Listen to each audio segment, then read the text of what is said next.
안녕하세요. 결혼한 지 3년 만에 이혼을 결심한 30대 여성입니다.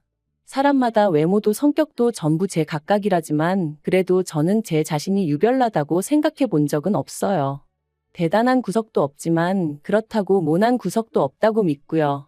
그런데 어머님과 부딪힐 때마다 어머님은 제가 이상한 거랍니다. 사고방식이 글렀다나요. 저도 남편만큼 배울 만큼 배웠고 남들처럼 멀쩡히 사회생활 잘만 하고 있는데 말해요. 그래서 내리게 된 제 결론은 그냥 저는 이 집이랑 안 맞는다였지요. 그리고 저리 싫으면 중이 떠나야지 어쩌겠어요? 그래서 이혼을 결심했습니다. 남편하고는 아는 선배의 소개로 만났고 소개받았을 당시 제 나이 30, 남편 나이 32이었어요. 선배는 부담 없이 만나보라고 했지만 남편이나 저나 둘 다 적은 나이가 아니었다 보니 솔직히 부담스러웠던 것도 사실이고요. 하지만 선배하고는 여러 가지로 얽혀있는 상황이다 보니 자리 자체를 거절할 상황도 못 되었네요. 아무튼 그리고 말이 나왔으니 말이지만 소개팅을 받던 시기 저는 결혼과 비혼의 갈림길에서 고민이 많았어요. 사실 친정부모님 두 분의 사이는 좋았지만 하루아침에 친할머니께서 이제 같이 살아야겠다며 저희 집으로 들어오셨고 그래서 졸지에 친정어머니가 10년 넘게 다니시던 직장을 관두시는 걸 보고는 여러 가지로 충격이 컸었거든요. 게다가 이후로도 친정어머니께선 친할머니 때문에 때로는 고모나 작은아버지의 부탁 때문에 많은 걸 이해하시고 포기하셔야 했는데 아무래도 그런 어머니를 보고 자라서 그런지 언젠가부터는 결혼하면 여자만 손해란 생각이 강해져 가더라고요. 하지만 막상 제가 성인이 되어 사회에 나와보니 저희 어머니와는 달리 또 많은 여자들이 결혼을 하고도 계속해서 자기 커리어를 이뤄나가는 거예요. 그래서 그때 뭐랄까, 사고방식이 올바른 남자를 만나면 가정도 이루고 내 커리어도 이어갈 수 있지 않을까. 그런 생각도 들더라고요. 한편으론 제가 너무 부정적으로 세상을 보나 싶기도 했고요. 아무튼 그렇게 생각이 복잡하던 시기에 소개받은 게 남편이었네요. 남편은 저와 마찬가지로 직장을 다니는 평범한 회사원이었어요. 외모라던가 그런 건 모난 구석 없이 제 눈에는 나쁘지 않았고요. 그리고 무엇보다도 대화를 나눠보니 말수가 많지는 않아도 자기 의견도 확실하고 줏대도 있는 게 마음에 들대요. 참고로 저 또한 우유부단한 성격은 아니다 보니 갈팡질팡하는 사람들을 보고 있으면 답답해서 아무튼 남편도 남편대로 제가 마음에 들었던 모양이에요. 첫 만남이 있고 나서 매주 주말마다 만나자고 해왔으니까요. 그리고 그렇게 저희는 대략 2달간의 탐색전 끝에 연애를 시작했습니다. 연애한 지 1년 만에 결혼까지 약속하게 되었고요. 참고로 저는 못해도 인연은 만나보고 싶었지만 남편이 아버님 연세를 들먹이며 하루라도 빨리 자리 잡는 모습을 보여드리고 싶다고 저를 졸라서 어쩔 수가 없었네요. 그런데 어이없게도 남편의 성화로 서두르게 된 결혼임에도 불구하고 결국 시댁으로부터 제대로 된 지원은 받지 못했어요. 왜냐하면 어디 아픈 데도 없으신 아버님이셨는데 어머님께서 아버님의 건강을 핑계로 주시기로 하셨던 돈을 주지 않으셨으니까요. 그리고 말이 나왔으니 말이지만 어머님이 되시는 이유가 그럴듯하게 들리기라도 했으면 저나 저희 친정부모님도 속은 상했겠지만 그 정도로 실망하진 않았을 거예요. 사실 상견례 자리에서도 어머님께서는 남편 앞으로 1억은 너끈히 해주실 수 있다며 저더러 땡잡았네요 쩌네. 별의별 말씀을 다 늘어놓으셨습니다. 평생 여자라곤 모르고 가족하고 일밖에 모르던 아들이라며 요새 이런 남자가 어딨냐 그런데 재력까지 있으니 얼마나 대단하냐며 제가 운이 억수로 좋다 하셨지요. 그리고 어머님의 그런 아들 자랑 돈 자랑이 솔직히 곱게만 들렸던 건 아니에요. 시쳇말로 눈꼴 시리고 안 입고 왔죠. 제 눈에 안경이라 해서 남편과 결혼을 마음먹은 건 사실이지만 그래도 어머님이 나서서 계속 호들갑을 떠시니 어찌나 볼썽사납던지. 하지만 저도 그렇고 저희 친정부모님도 그저 떨떠름하게 웃는 것 말고는 아무것도 못했어요. 당시 친정아버지가 작은아버지의 부탁으로 돈을 빌려주셨는데 작은아버지 사업에 문제가 생기면서 저희 친정에서는 1억씩이나 해줄 만한 상황이 못 되었거든요.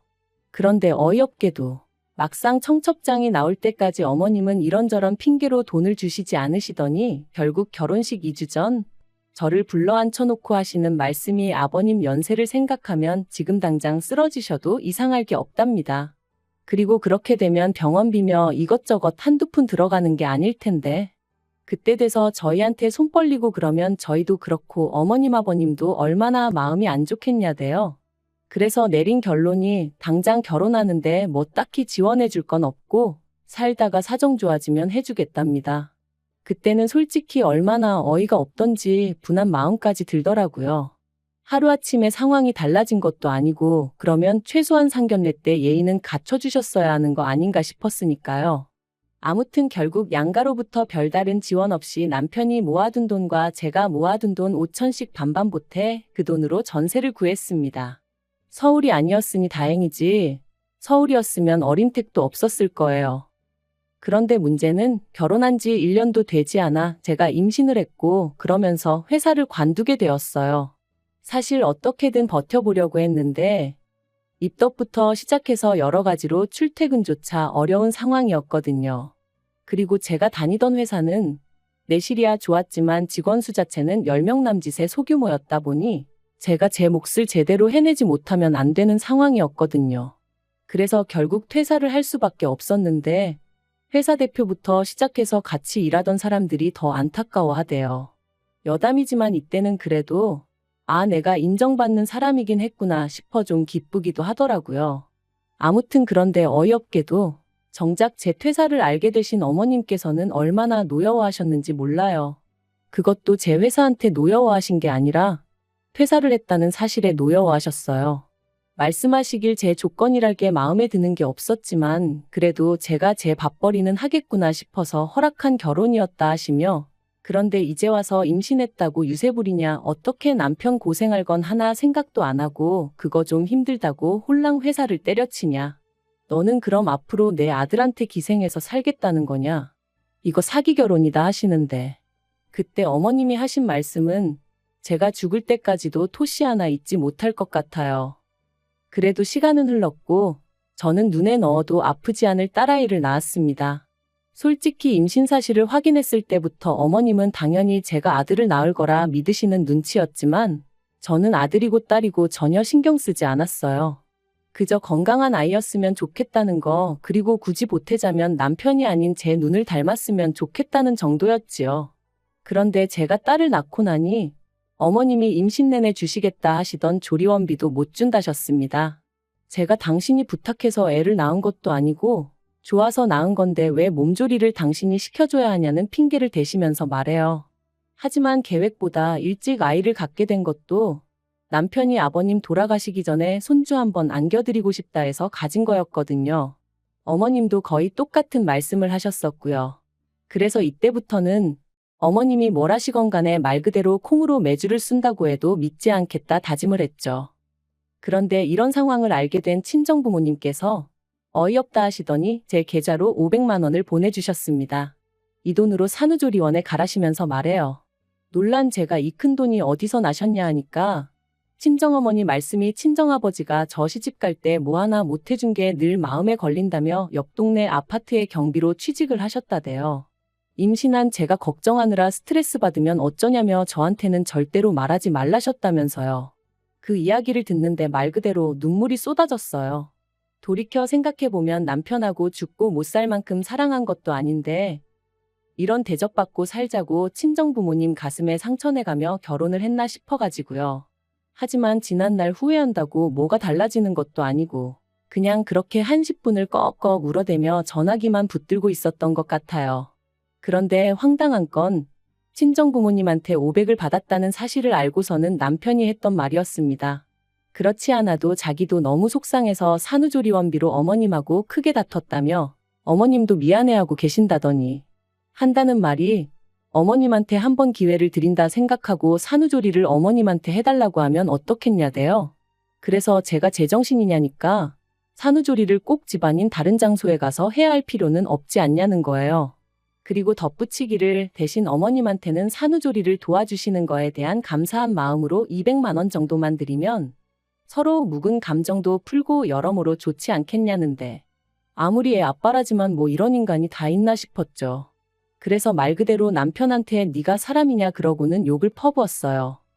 산후조리원 일로 남편이고 시댁이고 정이 있는 대로 떨어졌고 이후로 남편과는 애 때문에 산다는 마음으로 살았습니다. 어머님은 저에게 사과 비슷한 말 한마디조차 하신 적도 없으셨고, 저를 볼 때마다 애 키우는 게 유세냐, 남들은 돈도 벌고 애도 키우고 다 하더라. 그리고 그럴 때면 저도 언젠가부터 그럼 어머님이 애 봐주실 거냐 따지고 들고, 솔직히 봐주신다고 해도 맡길 생각도 없었지만 봐줄 생각도 없으신 분이 애도 키우고 돈도 벌어오라 타박을 하시니 저도 못할 말이 없더라고요. 그리고 이런 대화가 오갈 때마다 남편은 제 편을 들어주지 않았어요. 저더러 너도 이제 엄마니까 어머님 마음을 좀 이해해드릴 수는 없냐, 그런 식이었죠. 어머님 입장에선 졸지에 외벌이를 하게 된 아들이 얼마나 안쓰러우면 그러시겠냐면서요. 저는 남편이란 사람 하나만 믿고 결혼한 건데, 그리고 제가 일을 안 하고 싶어서 안 하고 있던 것도 아닌데 남편이 계속해서 어머님을 이해하라고만 하니 얼마나 섭섭했는지 모릅니다. 그런데 사람이 죽으란 법은 없다고 그 무렵 생각지도 못한 연락을 한 통 받았어요. 그건 바로 전에 일하던 회사 대표로부터 온 전화였죠. 저더러 어떻게 지내는지 묻더니 혹시 이직했냐대요. 저는 씁쓸히 웃으며 아이 때문에 아직은 어디 다닐 형편이 못 된다 했습니다. 그랬더니 그러면 아이 문제만 해결되면 복직할 수 있는 건지 묻더라고요. 대표가 말하길 회사가 다른 회사에 흡수합병이 되었고 그로 인해 사내 어린이집도 이용할 수 있게 되었답니다. 그리고는 늘 성실하고 열심히 일하던 제가 하루아침에 임신 때문에 관둔 게 늘 마음에 걸렸다는 거예요. 그래서 사내 어린이집 얘기가 나오자마자 저한테 연락해봐야겠다는 생각뿐이었다면서, 참고로 대표 또한 애엄마였기에 제 마음을 헤아려 준 게 아닌가 싶어요. 아무튼 그렇게 저는 전 직장으로, 하지만 훨씬 더 좋은 연봉과 복지를 보장받고 복직하게 되었습니다. 그리고 그때부턴 매번 네가 빈대냐, 내 아들한테 빨대 꽂았냐, 어쩌냐 하며 막말을 퍼부으시던 어머님도 더는 아무 말도 못하시대요. 남편도 중간에서 제대로 제 편 한번 들어준 적이 없다 보니 말을 아끼는 듯 했고요. 저는 내친김에 남편에게 살림과 아이에게 들어가는 생활비를 제외하곤 전부 다 각자 관리하자 선포했어요. 누군가는 저더러 남편이 외벌이할 때는 남편한테 생활비 다 써놓고 너가 돈 벌자마자 태도를 바꾸는 게 말이 되냐 할 수도 있지만, 한 번도 생활비 넉넉하게 타 써본 적 없고 남편한테 돈 타서 쓰는 동안 제대로 된 옷 한 벌 사 입어본 적 없습니다. 대부분이 식비와 아이 육아에 들어갔기에 저는 떳떳했고, 그래서 각출해서 관리하잔 소리도 할 수 있었던 거예요. 그리고 그렇게 생활을 이어간 지 2년째 되던 해 친정어머니의 환갑이셨습니다. 애시당초 남편에게 별 기대도 없었기에 같이 뭘 해야겠다는 계획도 세우지 않았어요. 아니나 다를까 남편도 저한테 장모님 생신인데 뭐 할 거냐 그런 건 묻지도 않았고요. 하긴 자기 부모님 생신도 제가 말해주지 않으면 깜빡깜빡하는 사람이었으니 뭘 기대했다면 기대한 제가 이상한 거였죠. 아무튼 그래서 친정부모님과 여행 가기 일주일 전 남편에게 친정부모님 모시고 일본에 간다 했어요. 친정어머니가 밥이나 한 끼 먹으면 되지 무슨 여행이냐 하셨지만, 그래도 온천 여행이라도 한번 시켜드리고 싶은 게 자식된 제 마음이었거든요. 남편은 심드렁한 표정으로 알겠다 했고 잘 다녀오라 한마디 하대요. 말이라도 나도 같이 가야 되는 거 아니냐, 돈은 있냐 묻지도 않았고요. 기대가 없었다고 말은 하지만 왜인지 서운했던 게 사실이에요. 그런데 지난달 초였어요. 어머님이 연락을 해오셔서는 대뜸 친정부모만 부모냐면서 어떻게 네 부모만 데리고 여행을 다녀왔냐 소리를 지르시대요. 그래서 제가 그게 아니라 환갑이시라 겸사겸사 다녀왔다 했습니다. 그리고는 어머님이 혹시 걱정하실까봐 드리는 말씀인데, 어머님 아들 돈은 1원 한 푼 쓰지 않았다 했죠. 하지만 어머님께서는 그래도 그건 경우가 아니라며 화를 내셨고, 당신 환갑 때는 아무것도 못했다며 하소연을 하셨습니다. 황당한 건 어머님 환갑 때는 제가 이 집 며느리가 아니었는데 말이죠. 어머님은 저희 친정어머니보다 나이가 6살이나 많으셨거든요. 그래서 제가 그러면 칠순 때 챙겨드리겠다 하니까 칠순까지 얼마나 남았는 줄 아느냐며 무조건 지금이라도 지나간 환갑을 챙겨달라셨어요. 어이도 없고 환장하겠더군요. 그렇게 전화로 1시간 10분을 시달린 끝에 알겠다 했습니다.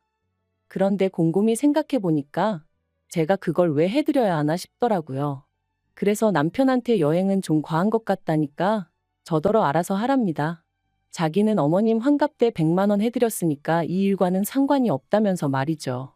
그리고 강 건너 불구경하듯 말하는 남편의 모습을 보고 있으니 그동안 어머님과 제가 갈등이 있을 때마다 남의 일마냥 먼 산만 보던 남편의 지난 과거들까지 떠오르면서 더더욱 억울하고 분한 마음이 들더라고요.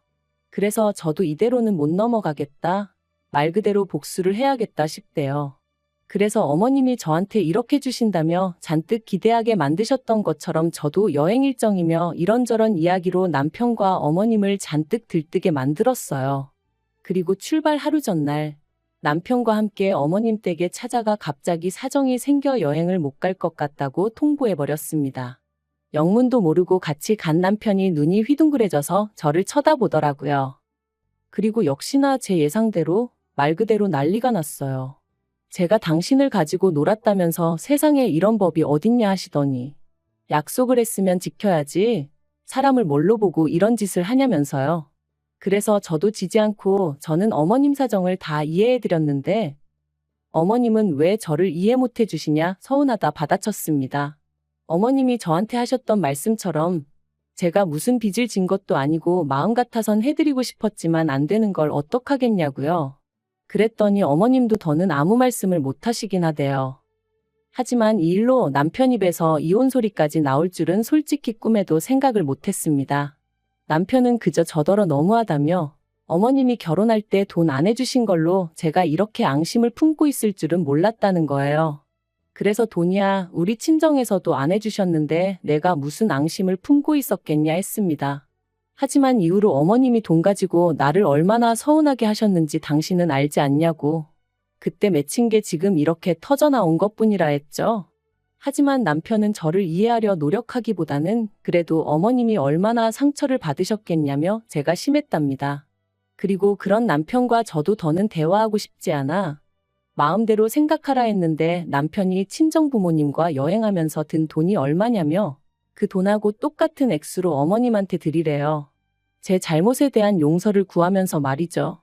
그리고 그 말을 들으니 앞으로 살면서 이보다 더한 일들도 많을 텐데 그럴 때마다 남편은 제 편이 아니겠구나 싶은 생각이 들면서 이혼하자는 남편을 더 이상 붙잡고 싶지 않아졌습니다. 솔직히 붙잡은 것도 제가 남편이 너무 좋아서 그런 것보단 애 아빠니까 그런 거였고요. 결국 남편과 저는 협의 이혼 중이고 앞으로 한 달 정도면 저희는 완전히 남남이 됩니다. 앞으로 혼자 아이를 키우며 살 생각을 하면 솔직히 눈앞이 깜깜하기도 하지만 그래도 정서적으로나 경제적으로나 뭐 하나 의지하기 힘든 사람과 부대끼며 사는 것보단 혼자가 낫겠다는 확신이 있거든요. 그리고 엄밀히 말하면 저를 아껴주는 부모님과 직장 동료들 친구들이 있으니 저는 혼자가 아니죠. 잘 살 수 있을 거라 믿어요.